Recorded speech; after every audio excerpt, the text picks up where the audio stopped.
During the course of a day, how often do you find yourself muttering the words, I don't know?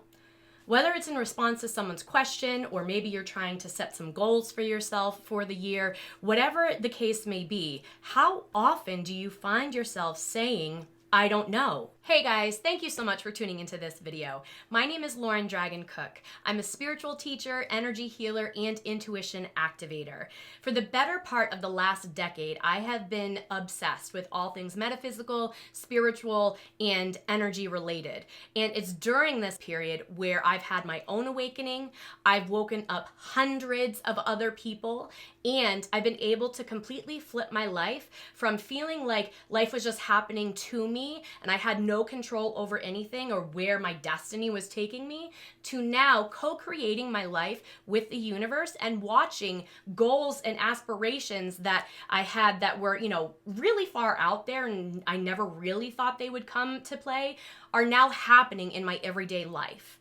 So when we say, I don't know, in response to anything, it could be that you are trying to set intentions for yourself for the year. Maybe you are trying to figure out where you want your life to go, where you want your career to take you, what you want your dream house to look like, or maybe it's just in response to somebody asking you what it is you actually want. And when we say the words, I don't know, we are actually stopping. We're not allowing ourselves to dream without the fear of failure. Let me say that again. When we say, I don't know, we aren't allowing ourselves to dream without the fear of failure. And so when we say those words, it's very disempowering, right? Like you have this idea subconsciously of what it is you actually want, but you may feel like you will never actually achieve that. And so for you, your ego is like, yeah, no, that's probably not going to happen. So let's play it safe.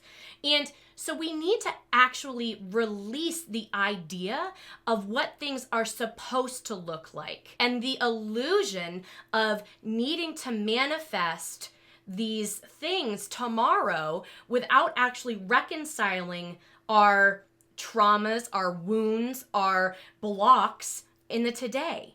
Another old thought form that is not serving anyone, but it runs rampant in our society. I see it time and time again with my clients when I work one-on-one with them.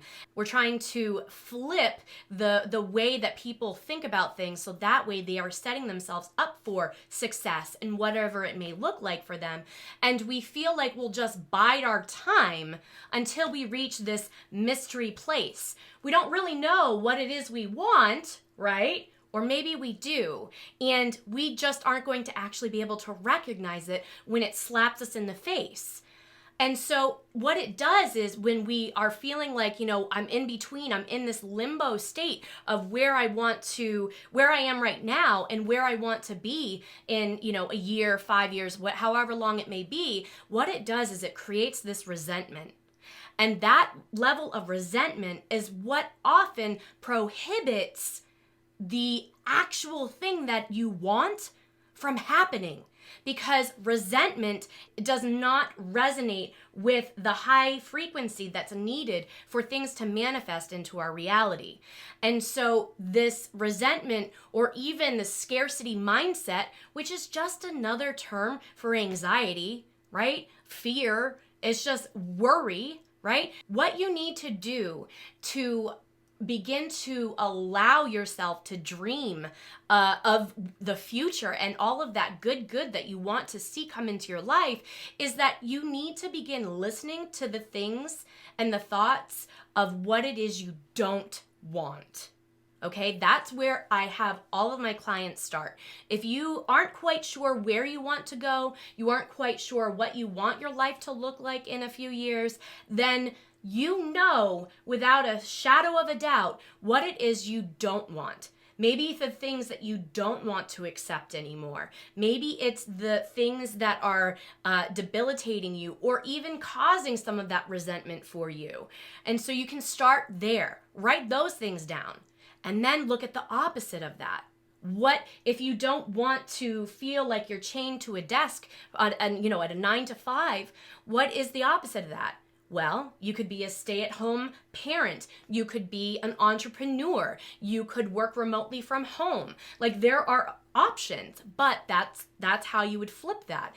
And so these unrealistic fears that have disabling intensity levels about our future orientations are what cause you to really lack that trust in yourself.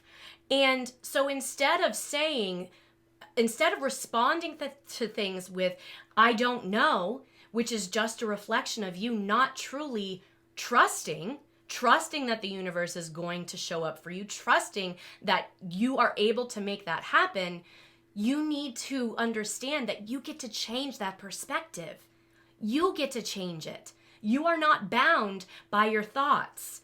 You get to change and alter the course of your life. If what I'm saying right now is resonating for you, then I would highly encourage you to share this video. Share it with a friend. Tag a friend in the comments below. Somebody that is always saying, I don't know, to everything. Not only do they need to hear this message, but that also means that their actions and their thoughts aren't in alignment. And so of course, they're not going to see the type of results they want in their life because they're not in alignment. So on top of that, please, again, share this video, tag a friend. But if what I'm really saying to you is resonating on a much deeper level, then I would encourage you to reach out. Maybe we can work together in some capacity, whether it's in a reading where we are able to see where your life is heading, what choices, what changes you need to make, or maybe it's in a one-on-one container where you're able to have me on speed dial and help you every single step of the way throughout the month in bringing that transformation into your life at a much faster rate than you ever could alone.